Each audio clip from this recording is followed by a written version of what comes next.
رب العالمین والصلاة والسلام علی سید المرسلین اما بعد فاعوذ باللہ من الشیطان الرجیم بسم اللہ الرحمن الرحیم۔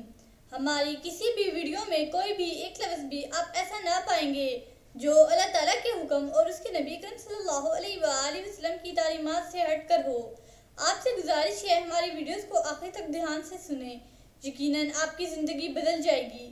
کفار کو سب سے زیادہ صدمہ اس وقت پہنچا جب حضرت حمزہ اور حضرت عمر بن خطاب رضی اللہ تعالیٰ عنہ نے اسلام قبول کر لیا۔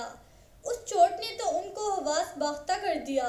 انہوں نے مشورہ کر کے یہ فیصلہ کیا کہ جب تک ہم نبی کریم صلی اللہ علیہ وآلہ وسلم کی زندگی کا چراغ گل نعوذ باللہ نہیں کریں گے، اس وقت تک ہمارے مشکلات اور مصائب کا خاتمہ نہیں ہو سکتا۔ چنانچہ انہوں نے اس بات کا عزم مصمم کر لیا کہ وہ نتائج سے بے پرواہ ہو کر یہ مذموم حرکت ضرور ہی کریں گے۔ حضرت ابو طالب کو جب کفار قریش کی اس گھناؤنی سازش کا علم ہوا تو انہوں نے قبیلہ بنو ہاشم کے تمام افراد کو اکٹھا کیا اور انہیں اس بات پر آمادہ کیا کہ وہ عہد کریں کہ وہ اپنی جانیں قربان کر دیں گے، لیکن حضور علیہ السلام کا بال بھی بیگا نہیں ہونے دیں گے۔ بنو ہاشم کے سارے قبیلہ نے حضرت ابو طالب کی اس تجویز کی بھرپور تائید کی۔ بنو مطلب کو پتہ چلا تو انہوں نے بھی سرکار دو عالم صلی اللہ علیہ وآلہ وسلم کو دشمنوں کی شر سے بچانے کے لیے سر دھڑ کی بازی لگانے کا پختہ وعدہ کیا۔ علامہ بلازی انصاب الاشراف میں لکھتے ہیں، حضرت ابو طالب نے اپنے پیارے بھتیجے بنی ہاشم بنی مطلب کی میت میں اس گھاٹی میں منتقل ہو گئے جو شب ابی طالب کے نام سے مشہور تھی، اور ان سب نے یہ معاہدہ کیا کہ جب تک ہم میں سے ایک فرد بھی زندہ رہا ہم کفار کو حضور صلی اللہ علیہ وآلہ وسلم پر دست درازی کی اجازت نہیں دیں گے۔ دو اونچے پہاڑوں کے درمیان جو گھاٹی یا تنگ میدان ہوتا ہے اسے عربی میں شاب کہتے ہیں۔ یہ گھاٹی حضرت ابی طالب کو ورثہ میں ملی تھی اور آپ کی ملکیت تھی اور شب ابی طالب کے نام سے مشہور تھی۔ بنو ہاشم میں سے ابو لہب وہ بدبخت تھا جس نے کفار کے ساتھ موافقت کی اور اس پر اس کو ندامت نہیں بلکہ فخر تھا۔ عتبہ کی بیٹی ہندہ سے اس کی ملاقات ہوئی تو بڑے فخر سے اسے کہنے لگا، اے عتبہ کی بیٹی، کیا میں نے اپنی قوم بنی ہاشم کا ساتھ چھوڑ کر لات و عزیٰ کی نصرت کا حق ادا کیا ہے یا نہیں؟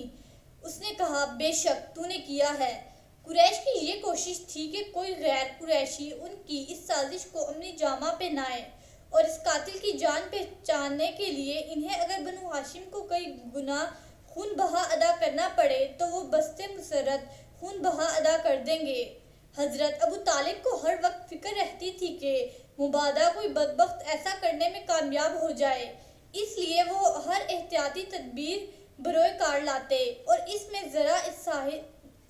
ذرا تو ساہل نہ کرتے، یہاں تک کہ حضور کریم صلی اللہ علیہ وآلہ وسلم کی استراحت کے لیے ایک بستر بچھایا جاتا۔ حضور صلی اللہ علیہ وآلہ وسلم اس پر تھوڑی دیر آرام فرماتے۔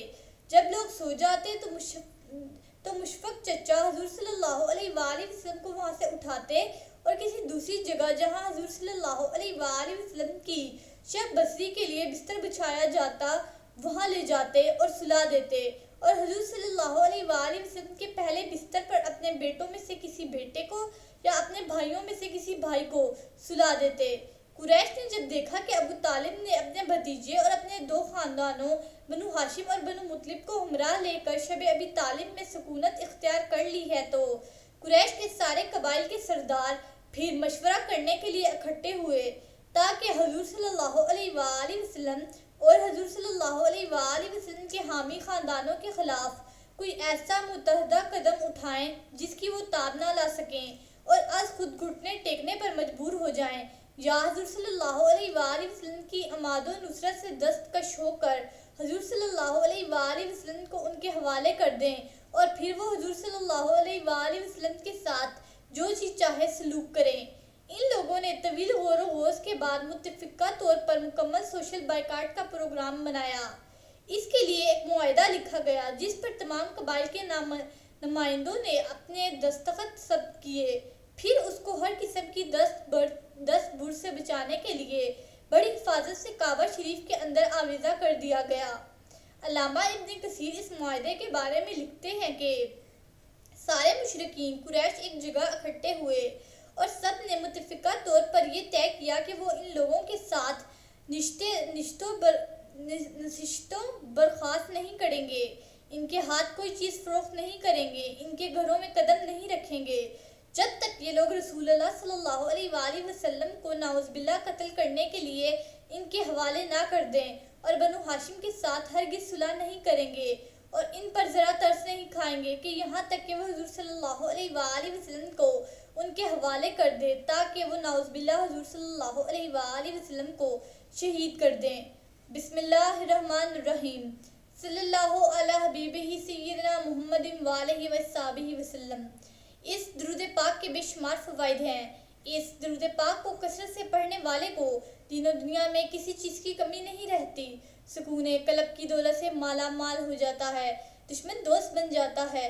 اگر کوئی چاہے دل کی کدورت، کینہ، دل کا میل، بغض، حسد اور اخلاق رذیلہ دور ہو جائیں تو اس درود پاک کو کثرت سے پڑھیے۔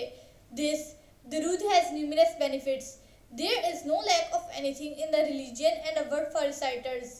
Peace becomes rich with the wealth of the heart, and enemy becomes a friend. If anyone wants the darkness of heart, malice, anger, jealousy, dirt of earth, and ethical behavior get away, so recite this درود frequently.